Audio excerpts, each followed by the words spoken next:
often don't realize that we are the key to our own happiness, and that happiness starts with healing and transformation. Whether you need healing, guidance, clarity, understanding, or just some honest sister talk to feel connected, heard, and supported, you are welcome and safe here. So join the conversation and be healed. Welcome to Soul Healing Conversations with your host, Roz Kincaid. What's up, everybody? Welcome to Wednesday. Welcome to another episode of Soul Healing Conversations with me, your girl, Roz Kincaid. I hope you guys are doing well and doing the best you can to make the best of things. So look, y'all, I saw this Instagram post from the Self Healers podcast, who I just stumbled across yesterday. And it was a quote from Eckhart Tolle that said, and I read, life will give you whatever experience is most helpful for the evolution of your consciousness. How do you know this is the experience you need? Because this is the experience that you're having at the moment. So basically, what you're experiencing right now in your life is not a mistake. Whatever it is you're going through right now, you could be struggling, you could be having a good old time right now, but whatever it is not a mistake, and it's for your betterment. So y'all, that quote brought me to a place of acceptance and flow that I had never been in before. And it woke me up to the fact that I am exactly where I'm supposed to be, doing exactly what I'm supposed to be doing with the people that I'm supposed to be doing it with. And everything is right on track for my own evolution and my own transformation. And even me seeing that post was right on time. That was the timer went off and it was right on time. So the challenge for me and my easily bored, impatient Aries sun self is staying in that place of just being in flow. And I encourage you all to do the same thing. And so don't dismiss the things that you're experiencing, or don't sweep it under the rug. And, some of us really need to take our foot off the gas and stop trying to outrun life to avoid it, because you're not going to be able to do that. That never works out well. Have the experience so that you get to the better parts of your existence. You got to go through to get to. Feel me? Anyway, moving along. Y'all know I like to give y'all a little bit of something before we get into the show. But we have another great show for you today. Ooh, y'all, we got another great show for you today. So today's conversation is going to be focused on the ego. And I know that is a large, broad topic. And so I have joining me in conversation on this topic none other than Dr. Nicole LePera, the Holistic Psychologist, y'all. Oh, I'm so excited. I don't even know what to say, y'all. I'm fangirling out a little bit, but that's all right. She founded the Mindful Healing Center in Philadelphia, Pennsylvania, and her work goes well beyond traditional psychology and addresses the connection between the mind and the body and incorporates nutrition, lifestyle, psychological wellness practices. She is the creator of the movement #selfhealers, where people from everywhere are joining together in community to take healing into their own hands. She is empowering people to do it themselves, because as she and I had a conversation before the show, you really do have the answers. You have the answers. We all have our own answers. And she's been featured in Forbes magazine, on several other podcasts, and she's the fearless leader of the Self Healer Circle membership. Welcome to the show, Dr. Nicole. How you doing, girl? I am doing so wonderful, Roz. Thank you for having me. Thank you for those incredibly kind words. I'm smiling ear to ear. Thank you for facilitating this conversation and the work you're doing and putting out in the world. It's incredible. Thank you. I'm glad to be here with you today. So I first heard about you while listening to Reverend Sydney Finn's podcast. Reverend Sydney Finn is out in California, and she is the owner and operator of Onyx Healing. And she does this podcast called Sunday Messages, and she made mention of you and your work, and it immediately grabbed my attention. And I was so curious about you and went looking for you, and because I wanted to figure out, how do I do this myself? Because I knew that I just needed some guidance, but that I could do it myself. I just needed somebody to kind of shine the light or point me in the direction, or help me focus my eye in the right place, inward, not so much outward, but inward. And when I found you on social media, ma'am, it was like when the Wizard of Oz went from black and white to Technicolor. I was like, we getting ready to do this. So yes, what you're doing is much needed, is very much appreciated. And so for those listeners who aren't familiar with you or your work, can you tell us a little bit about yourself? How did you get here? Yeah, absolutely. And I wholeheartedly I don't believe in coincidences. So you crossing paths with my message, whatever day that was, is not a coincidence as far as I see it. And I'm so glad it reached you. So the Tolle quote that you read, Eckhart quote that you read to begin with, I was smiling when you read it because I think it really embodies a big part of my message and my story in terms of how I got here.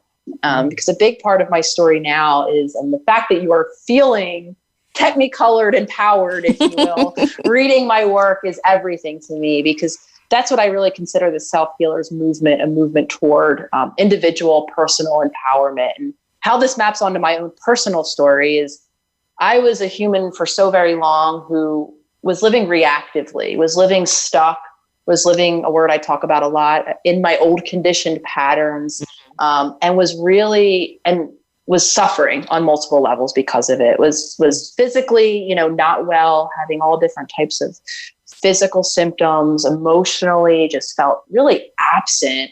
And meanwhile, I would look around at my life and I was checking so many of the boxes, right, that we're supposed to produce different feelings. I was supposed to feel fulfilled and happy and grounded, and I just wasn't. And I understand that now, a big main reason why a lot of us aren't living the lives we want is because we are living in that more reactive way, based on these older patterns, and we're not having that empowerment, that choice.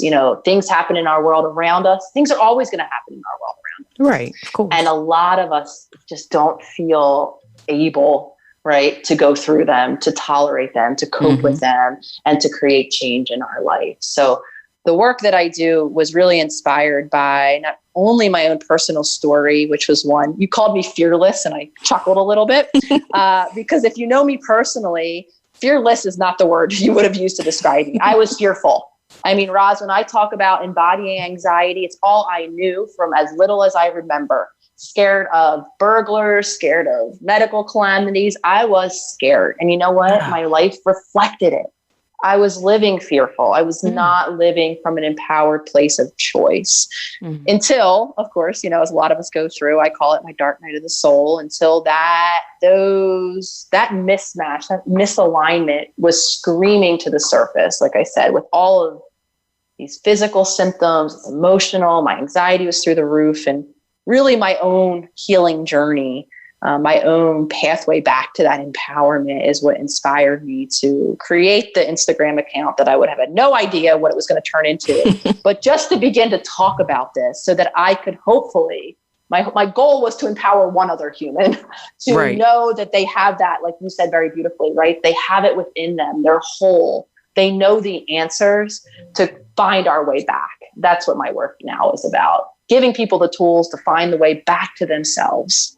That's so important. That's so important, because I think that the more we allow ourselves to be influenced or guided by something external on the outside of us, as opposed to allowing it to trigger us to look within, I think that's what makes us go down these rabbit holes and end up in these places of resentment, because we end up listening to somebody else based on their own experience. I liken it to asking somebody else's opinion about what you're wearing today or anything. You got to consider the perspective. And I don't think that it's a good idea to put your own perspective, put more weight on somebody else's perspective than your own, because nobody else is living your existence. Right. Absolutely. And I think sadly, that pattern of outsourcing perspective, outsourcing worth, outsourcing everything we outsource, for me at least, and for many of us, starts so early. That's all we've known is to do that. Right. So now we become an adult who is not equipped. We don't know yet how to take the step toward regaining that power. So that I think, for most of us in adulthood is the work, starts by identifying the wants, the needs, the thoughts that are ours separate from someone else. Right. And then being confident to begin to express that in the world, which is another set of hurdles. So for a lot of us, we're in adulthood, some of us well into adulthood, and we're learning this is new. This is new for so many of us. Yeah. Yeah. And you can't expect yourself to get it right on the first try because again, it's new. You've never been in this place before. You haven't arrived yet until now. And so you got to be gentle with yourself. At least I do. I try to be, got to be gentle with yourself and have some compassion with yourself, because that's part of the self-healing too. I mean, that's a big part, Roz. And I would go as far to say is for some of us, that is the main part, because a lot of us have that, I call it the inner critical voice. We do the opposite day in. Some of us aren't even aware of how often we're being the complete opposite of compassionate. We're maybe being downright mean to ourselves in our head, in our thoughts, in our behaviors, right? In the way we just poo-poo our emotions when they happen. Oh, don't feel, we do it in all of the ways. Hey, but is part of that because we are perpetuating somebody else's behavior towards us? It's a lot of things. Yeah. And as far as I see it, a lot of this condition, these patterns begin in childhood, right? So for the topic today, ego, right? So ego, the way I define ego, and again, it is formed very early on based on an accumulation of our experiences. And ego is essentially, this is a really simple definition, is the story of us, right? Which includes our habits, our days in, our days out, the things that we just do as a human and the things that we just don't do as a human. It includes our pattern of narratives, of thoughts we have about ourselves, others, the world, our past, our future, etc. We think endlessly. It includes the way we generally feel. We're very, very, very habitual, and we attach to this story of us. And like you're very beautifully illustrating, often that story of us is impacted by things that happen to us directly and indirectly, right? Things we were directly told about ourselves, maybe when we were younger, things that maybe wasn't so direct. Maybe it was behaviors, right? You're someone who likes art. You come home, you show your parents this new beautiful piece of art, and for whatever reason, they don't foster art in their world. And instead of, looking at it and telling you how great the art was, they kind of shove it away and look at the test grade instead, right? It can be these kind of micro things. And as children, we are so attuned, we are so aware, we are so absorbing of all of this information. So over time, we begin to accumulate a story about ourselves. And to speak to your point, yes, it is largely based on often things that are happening outside of ourselves, things that we're told, experiences that we had. And typically, it doesn't tell us the whole story of us. It's largely missing out on big pieces of who we are. Wow. So it starts early. Like, this didn't just happen overnight. Like, we come to this human experience. We're born as children, as babies. And from day one, I have a 3-year-old. And so I try to be very careful about, and she's smart. She picks up on a lot of stuff. And I feel like, and as you're explaining the origin of ego and how it develops, I'm sitting here thinking about how my 3-year-old, who sees me get up in the morning, or actually get up in the morning before her, get on the computer to telework 9 to 5. She wakes up a little later than I do, and she has gotten into the habit of automatically going into the bathroom and brushing her teeth by herself. I even tried to come in and help her. She's like, "No, mommy, go work." And I'm like, damn, I have conditioned this child. Not only, it's great that she's independent, but now I feel like I've taught her that I don't have time for you. I don't have time to care for you or to, nurture you the way that you probably want me to, or I think I need to. And now it's causing me to look at my daily routine. And you know what I'm saying? And it's a lot, y'all. And shit, I can only imagine what it's like for a single parent, but being a married person and having a child too, it's a lot still, it's a lot. And it's really causing me to look a little more closely, like I said, at the things that I'm doing to help shape her ego. Absolutely. And I want to offer something, because I think I get a lot of, I'm not a parent myself, so I can't relate exactly to what it feels like, right, to have a child in the world, et cetera. But what I do know is I get a lot of people and they want to know, what do I say? What do I do differently? How do I do this for my child? And the answer that I always give in response to that is you model doing it for yourself. So when hearing this example, right, my suggestion always is less about, and I know I can't imagine, right, Roz, how painful it is to wonder giving this, your child who you care about, I'm sure very greatly and deeply, this message that, they don't have time for you.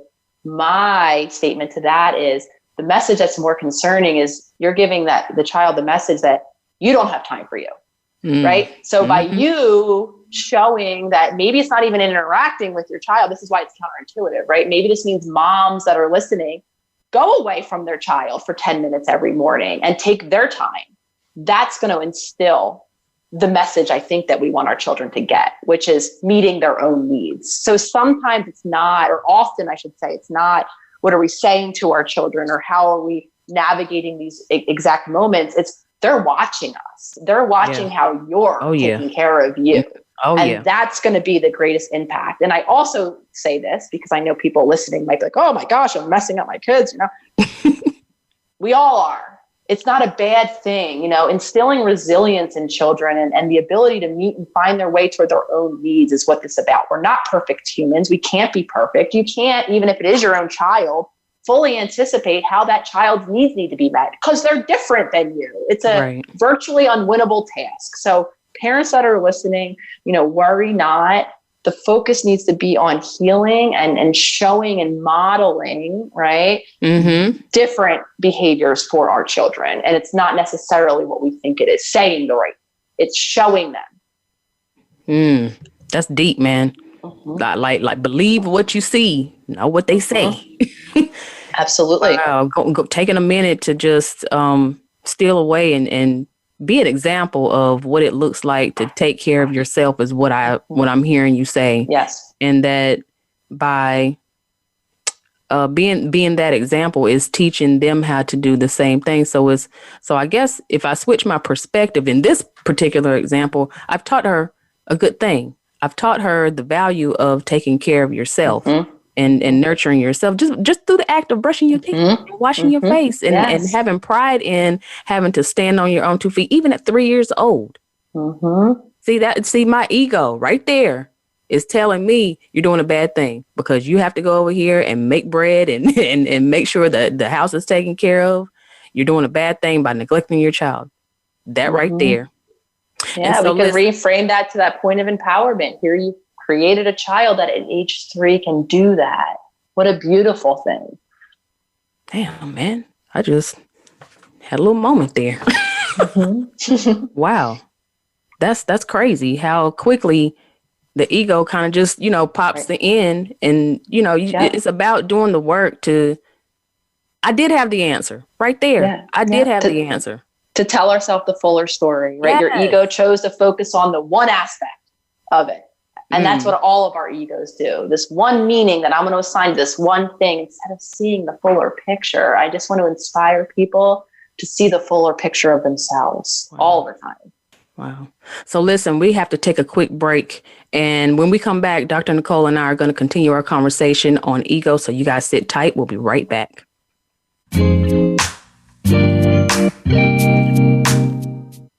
Become our friend on Facebook. Post your thoughts about our shows and network on our timeline. Visit facebook.com/Voice America.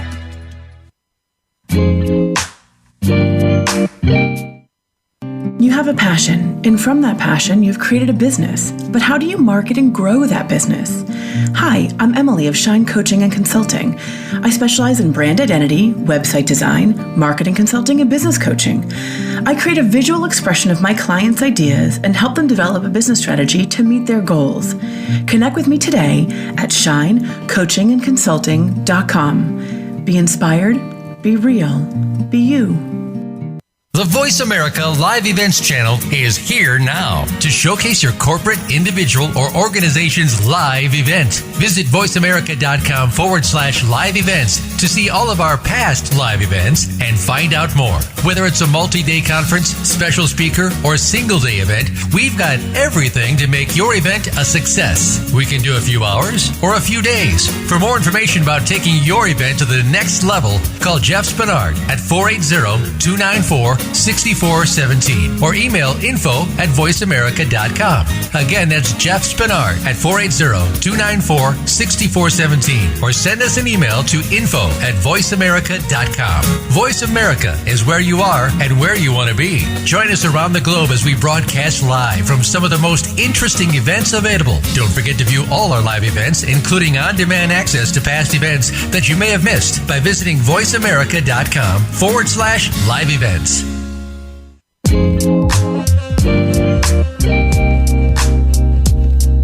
You are tuned in to Soul Healing Conversations. If you would like to reach Roz Kincaid or her guest today, please call into the program at 1-866-472-5788. That's 1-866-472-5788.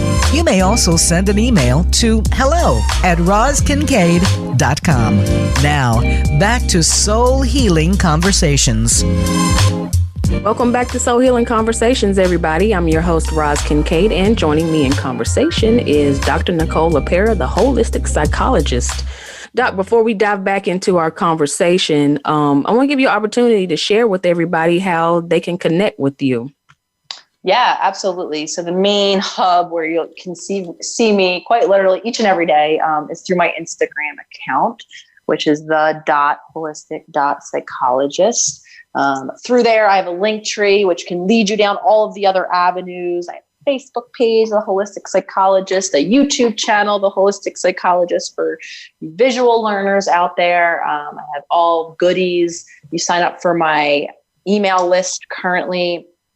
There is a free future self journal template, a technique that I developed to help create change in our life up in that link tree. So check out the Instagram and see me doing the work of healing each and every day, and dive into the incredible community of self-healers that's formed and is a really pivotal piece of my own healing journey. So come join us.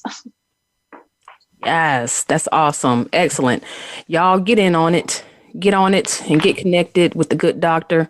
Check out all the good content she has on YouTube and Facebook and Instagram. And as a member of the Self-Healer Circle, I can attest that she will challenge you to dig deep and do the work if you're willing.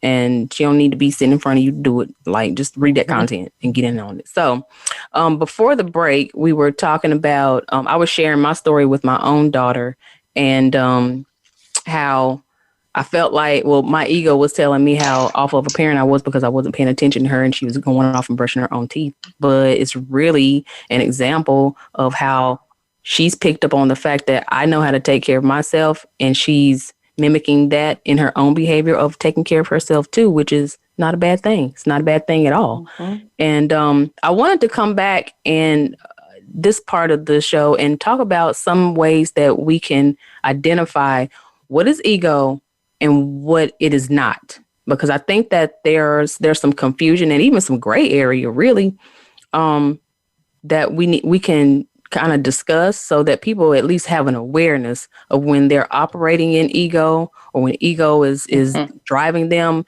and when it's your higher self, or you're not your ego. I don't know what you call that, but not the ego is driving you. So Absolutely. What can we look out for? You got it. So as a reminder, for those of us just joining now, ego, my simple, easy definition, right? What is ego? Ego is our story about ourselves, our narrative, the things that we kind of attach to us. They could be our daily behaviors, right? The things that we do. I'm an active person. I'm a not active person. That could be beliefs about ourselves in terms of, our intelligence. I'm smart. I'm not smart. I'm outgoing. I'm not outgoing. I'm angry if I tend to feel anger, or I'm joyful. You get the picture. So ego is a story about us, and it was developed in childhood. So some myths about the ego that I want to dispel first or disprove first, because it does get talked about in many different ways that I don't think are always accurate or helpful. We all have one. So the one myth is that it's a bad thing that needs to be avoided. I'm here to tell you that the ego actually plays a function for us. It keeps us in what I call that zone of familiar, which is what our mind loves, that which is familiar. It loves to predict what happens next, including within ourselves. It doesn't like to be surprised, because according to our mind, and this goes back to in evolution, to our brain, that which is unpredictable could possibly be life-threatening. Now, listeners might think I sound crazy when I'm talking about, thoughts and beliefs and, those of us who maybe are living in safer environments. Well, what do you mean there's no actual threat here, right? Not all of the time does it doesn't map on to like a real, like my life is in threat. This is a revolution of evolution. So we all have one. We don't get out of this human experience not having one. So we have an ego, and the goal is not therefore to kill it. It performs that protective function. Like I was saying, it's not to kill it, eradicate it, right? To get to a place to be fully free of it.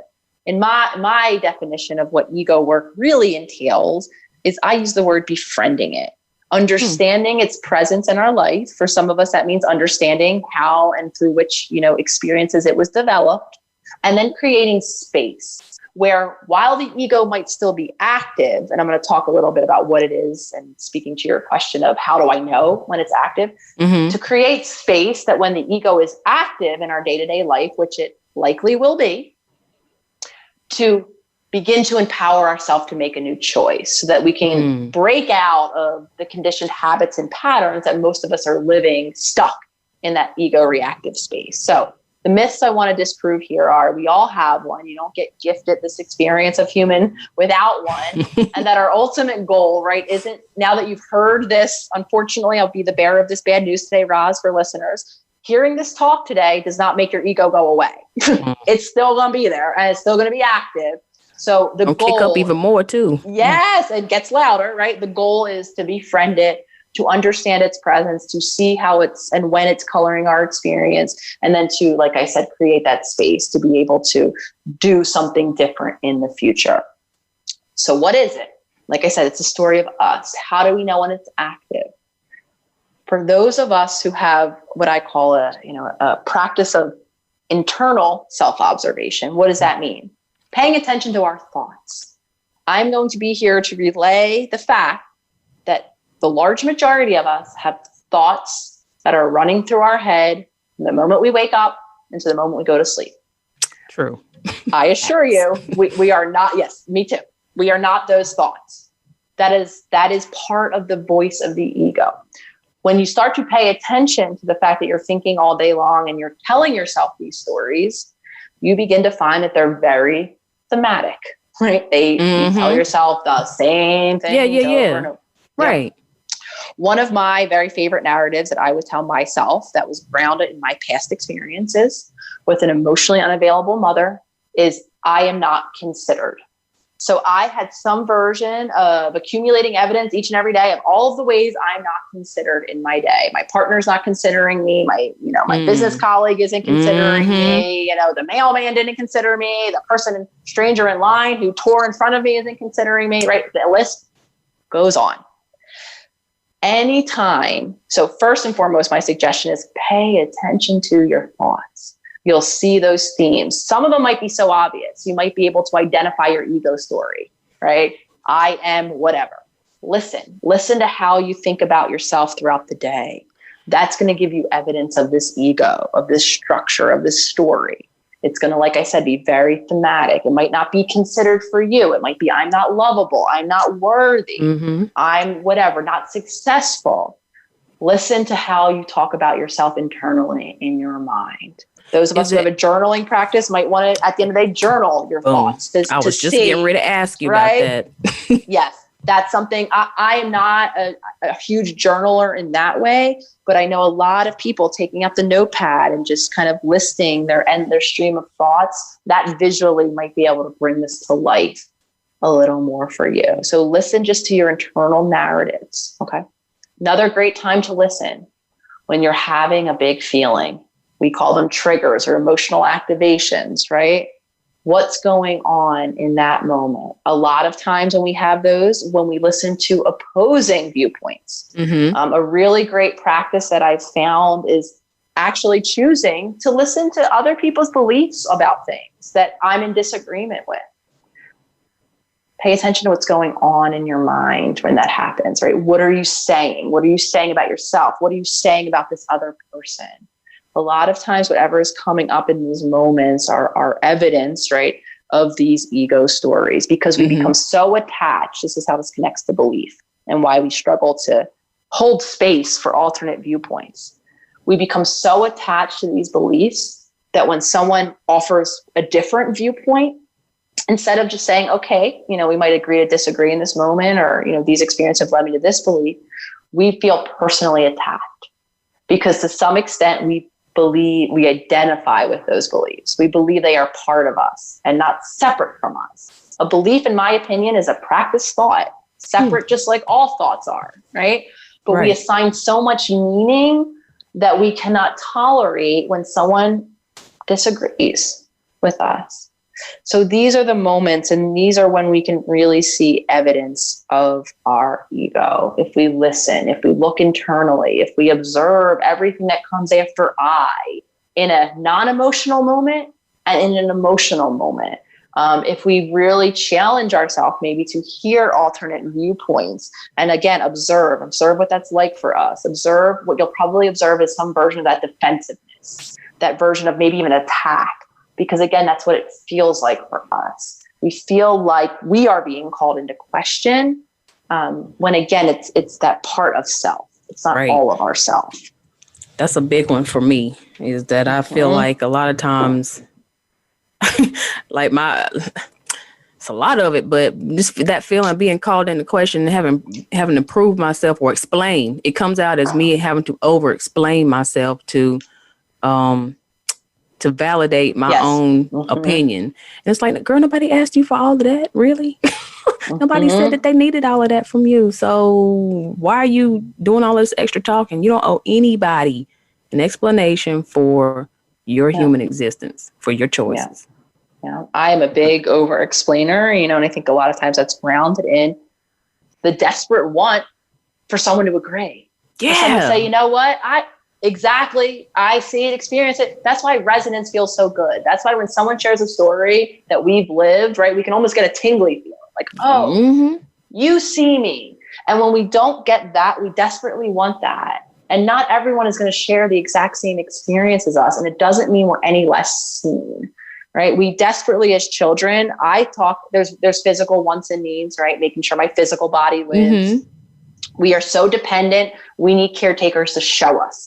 So right back to you and your daughter, right? You're showing, you're teaching how to take care of the physical body. Right. We're also taught emotionally, or some of us aren't really taught how to navigate our emotional world.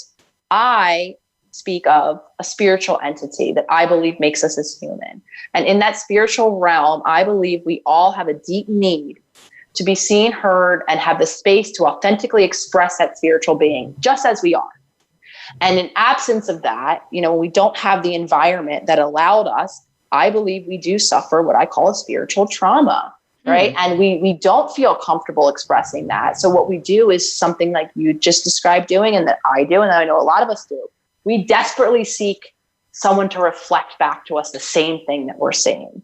And when we don't get that, because we can't get that from everyone, we again feel threatened, and it's really hard to tolerate that. So our goal, getting to like, okay, well, where's the work?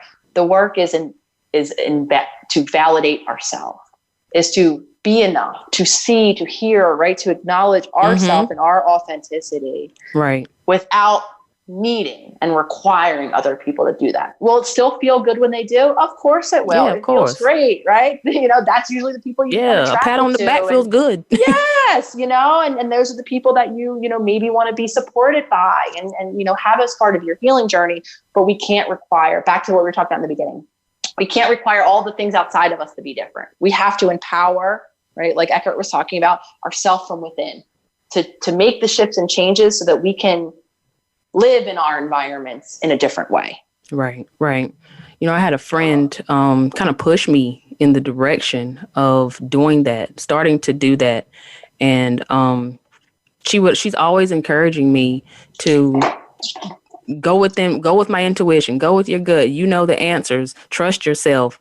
You know, as much as you do the work to trust spirit to give you messages and information about your clients, do it for yourself. As much as you do it for them, do it for you. And she and this was a text conversation, and she had said to me, she was like, you don't need to ask me, your husband, your mama, nobody else, because you know the answer. And when she said that, I didn't take offense to it at all, because I knew where she was coming from.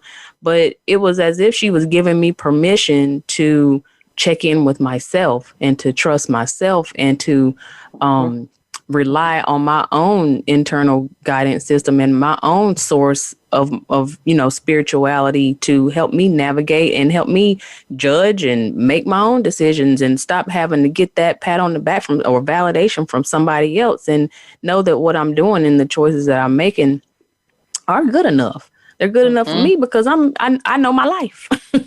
And so all of those things, I can identify with all that. But you and I also talked about this comparison thing that we do, and that's big. And not only for me as a healer, because I'm always looking at, not always, but I feel like I sometimes get caught up in the fact of, or in the act of looking at somebody else and seeing what they're doing in the community and judging myself. Am I doing good enough compared to that? Yep. Or am I being a good enough mom compared to somebody else? And that comparison, ego or whatever you want to call it, will eat you alive if you let it. It will eat you up.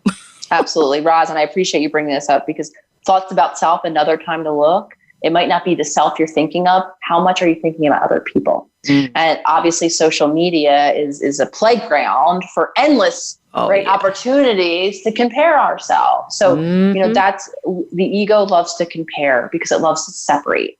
It loves to have a distinction between what is me and what is you.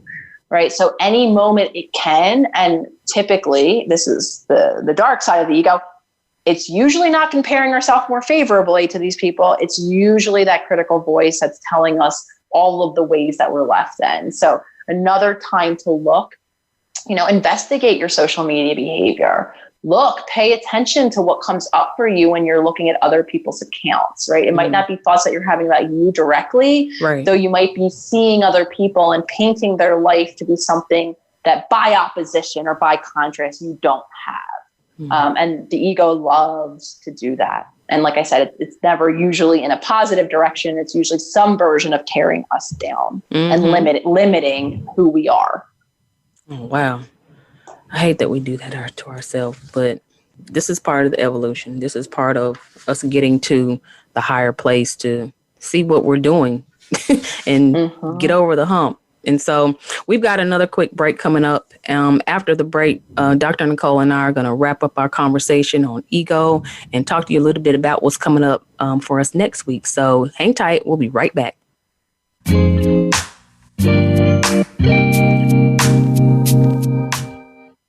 Become our friend on Facebook. Post your thoughts about our shows and network on our timeline. Visit facebook.com/Voice America.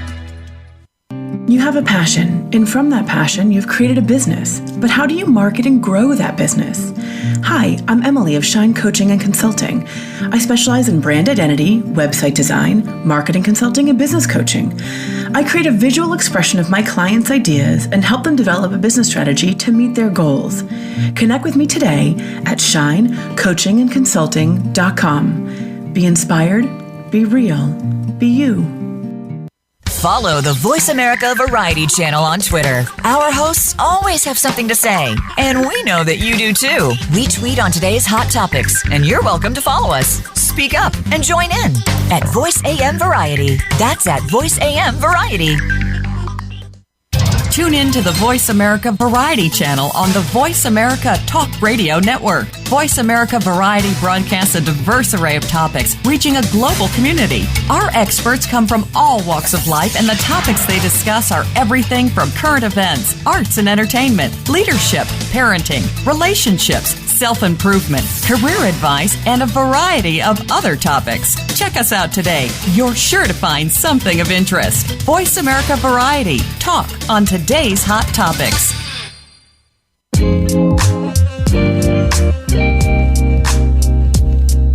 You are tuned in to Soul Healing Conversations. If you would like to reach Roz Kincaid or her guest today, please call into the program at 1-866-472-5788. That's 1-866-472-5788. You may also send an email to hello@rozkincaid.com. Now, back to Soul Healing Conversations. Welcome back, everybody. Welcome back to Soul Healing Conversations. Once again, I am your host, Roz Kincaid, and joining me today is Dr. Nicole LePera, the Holistic Psychologist, and we today are talking about ego. And before the break, we had identified what ego is, what it is not, kind of how it develops, and you had mentioned one or two already, Doc, but I want to dive into some of the things that trigger our ego.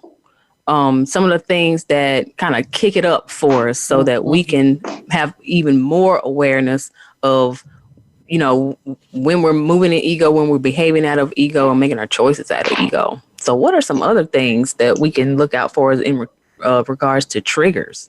Absolutely. So as a reminder, ego is a story of us. So anytime that story is threatened, when we do something new, a new habit, when we think something new, when we meet a thought in opposition, like we were talking about, why contrary opinions are so difficult for us, right? When those things happen, our ego feels threatened. And what it can look like, or the experience, right, can be defensiveness, like you and I were just speaking about before the break, right? When we kind of retort or we want to tear someone else's opinion down. It doesn't have to be an opinion of us, it can be an opinion about anything in the world, right? Right. It's so threatening to us, we can be defensive. We can feel a lot of emotion. We can, like I said, be emotionally activated. That is usually times that our ego is feeling that threat. So it's coming to the surface because, again, we've attached a sense of self to those habits, those thoughts, those beliefs, and those feelings. So when someone's calling that into question, or when something in our environment is calling it into question, we feel about it. And like I said, that could look like defensiveness. That could look like reactivity, you know, where I'm just kicking and screaming. One of my favorite things I love to do is detach, dissociate, not speak, you know, kind of withdraw into myself. Yes. My mother, like I ain't got nothing to say, was a model. Yeah. And I pull away, I withdraw from people. So we need to understand ourselves in that way, to understand our ego. There are always 2 steps to ego work, right? Really simple 5 steps. The first step is befriending our ego, like we've been talking about, seeing it in its existence. You and I were joking on the break, and I will be the bearer of bad news live on air when I say this. You can't skip this step. That's it. Yeah. There is no, and I know as humans, we want to fix it. We want to get to the, okay, well, what do I do different? Because understanding and having that awareness, observing our ego, sets us up to break that habit of that reactivity, the ego leading, right? The charge of what's going to happen next. That's what's going to happen unless we become so predictable to ourselves and so understanding of ourselves that we give ourselves the opportunity to do something different. And why do I say this? Because I'll speak personally from example that I'm sure can resonate. I know, and I'm going to use say emotions, an emotional range from 1 to 10. Right? I know when my emotions, when I'm getting agitated, whatever that might be. My emotions that I love to get agitated around are stress and height. I'm all pent up. I'm tense. I'm agitated. For other people, it might be anger, sadness, whatever it is. I know for me that when my emotions get up at like that 7, 8, 9, might as well forget about it. I lose control. Meaning it's not the conscious self that has this new choice that I want to employ in that moment that's showing up. It's that little ego. And that little ego is going to do the same shit it always does when it's upset. So again, for you and I, right, that's withdrawal. Right. So we have to practice the observation. We have to do, like we were talking about before, you have to spend the time meeting your ego, acknowledging its voice in your head, its narrative, acknowledging the moments that it feels challenged. You have to do that so that then you can begin to make new choices sooner. right? Because there's that slippery slope where we do lose ourselves into that reactivity, right? So I got my hand up here.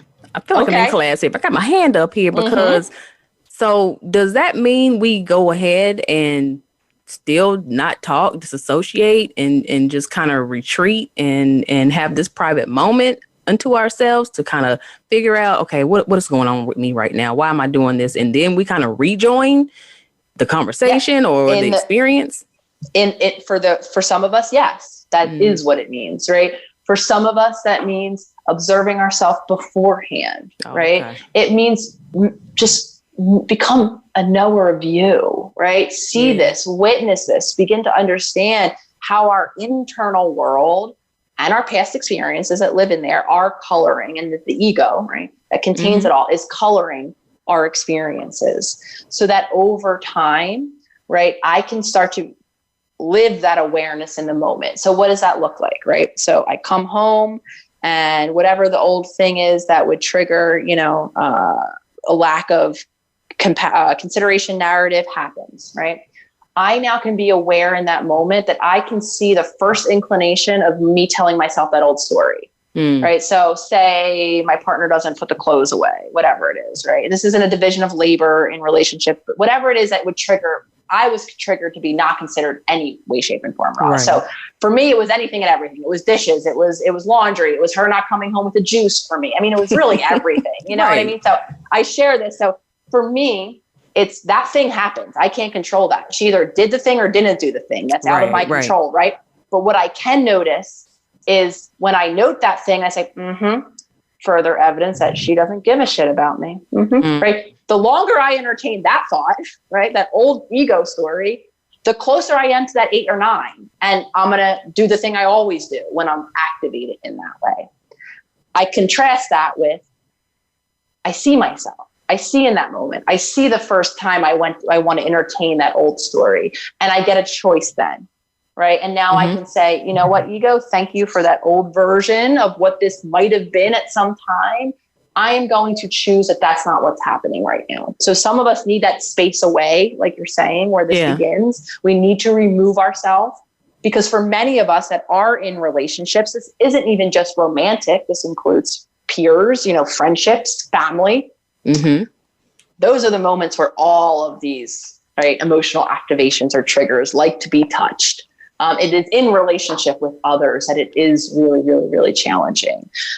So for some of us, that means going inward first, right? Carving out time where we can just be with ourselves, whether or not that's 10 minutes here in the morning, or a new meditation routine, or just, 5 minutes before the end of the day. For most of us humans, we don't spend any time going inward. You're right. Looking at ourselves. Yeah, very little. Right? So busy doing. Yeah, zero. Zero is the amount of time that most of us spend. And a lot of us actively avoid it tooth and nail because we're uncomfortable with being with ourselves because we're not used to it. So that's what I mean. And for some of us, that does mean removing ourselves from the activating event, or just carving this consistent time in our day to meet ourselves, to meet this ego, to see that there's a whole expansive other aspect of ourself that isn't this very limited story that's causing and driving most of our daily reactions. Oh, wow. Man, you know what? I wanted to ask you about, and I guess it was a trigger for me. Yesterday, I'm driving home from the gym, and I'm, being accountable, let my husband know, hey, I'm on my way, because it's going to take me probably like 30 minutes to get home. It's getting kind of late. Oh, and there's the thunder. And I text him, hey, I'm on my way. And all he said was, okay, cool. And in that moment, for whatever reason, it took me back to a past abusive relationship where it told me that if I don't show up where you need me to show up at the time that you want me to show up, then I'm going to have a problem on my hands with you. You're going to give me a bad day, to put it lightly. And my husband is not like that at all. And for some reason that popped up for me, and I almost brought me to tears on the side of the road. And I'm like, wait a minute, what's going on here? Like, this man all he said was okay. And you have jumped to I'm going to be in trouble if I don't hurry my ass home. And so I say that, I put that out there to say that, sometimes it can be more than just juice. It can be unresolved things from relationships, partnerships, whatever the case may be, that makes your ego kick up and pull you into this place where you have to flow in this energy of perfectionism and codependency. Yes, that's a beauty. Thank you for being vulnerable and sharing that example. That's exactly what it is, right? Where we view the present through this past lens. It's very real. That's why, these things, when they come up, part of the work of healing is to honor them, is to honor, right, that you did have to be a perfect person to keep yourself safe, right? Here's that safety, that security, that familiarity, right?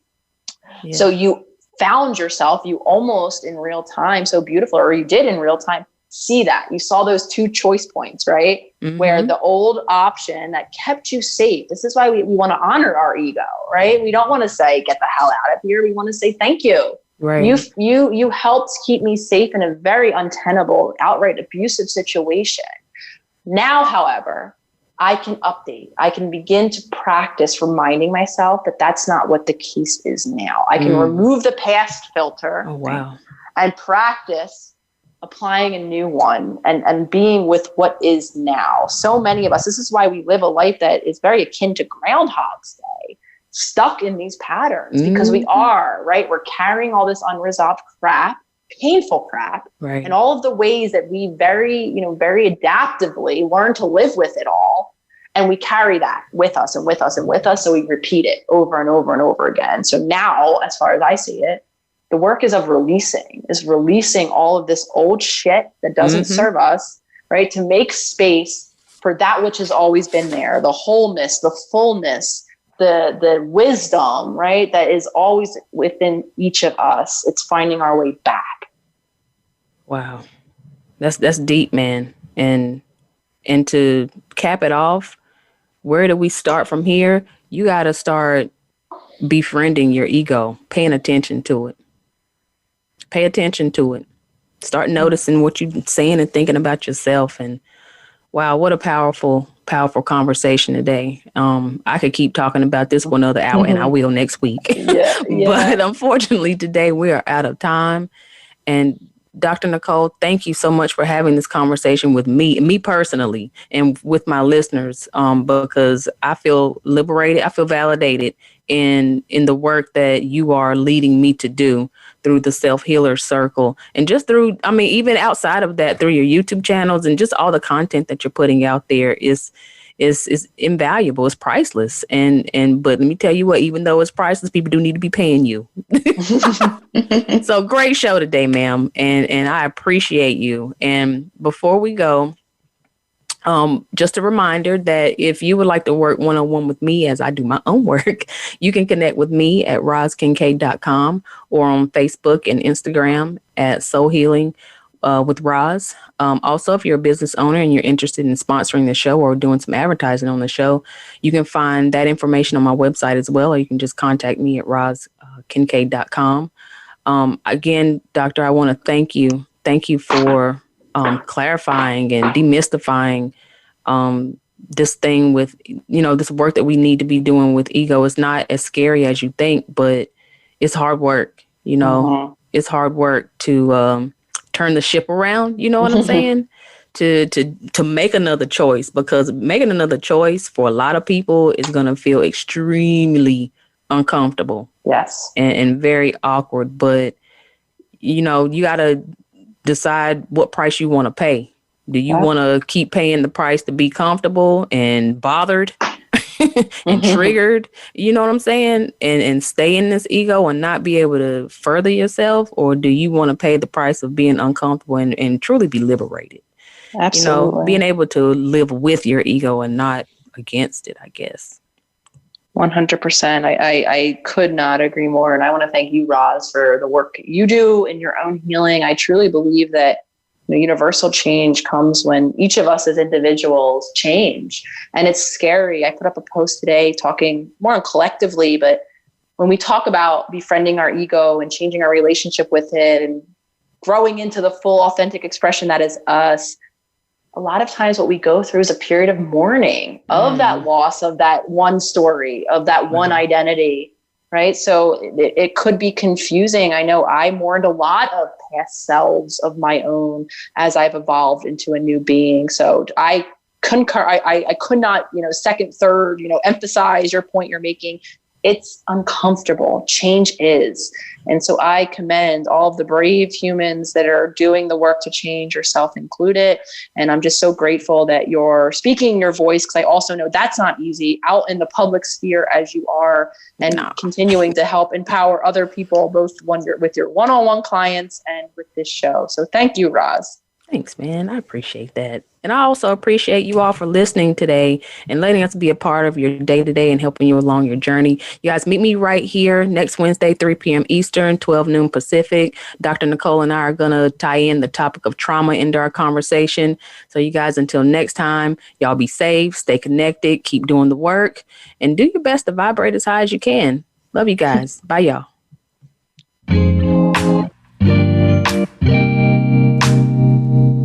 Thank you again for listening to Soul Healing Conversations.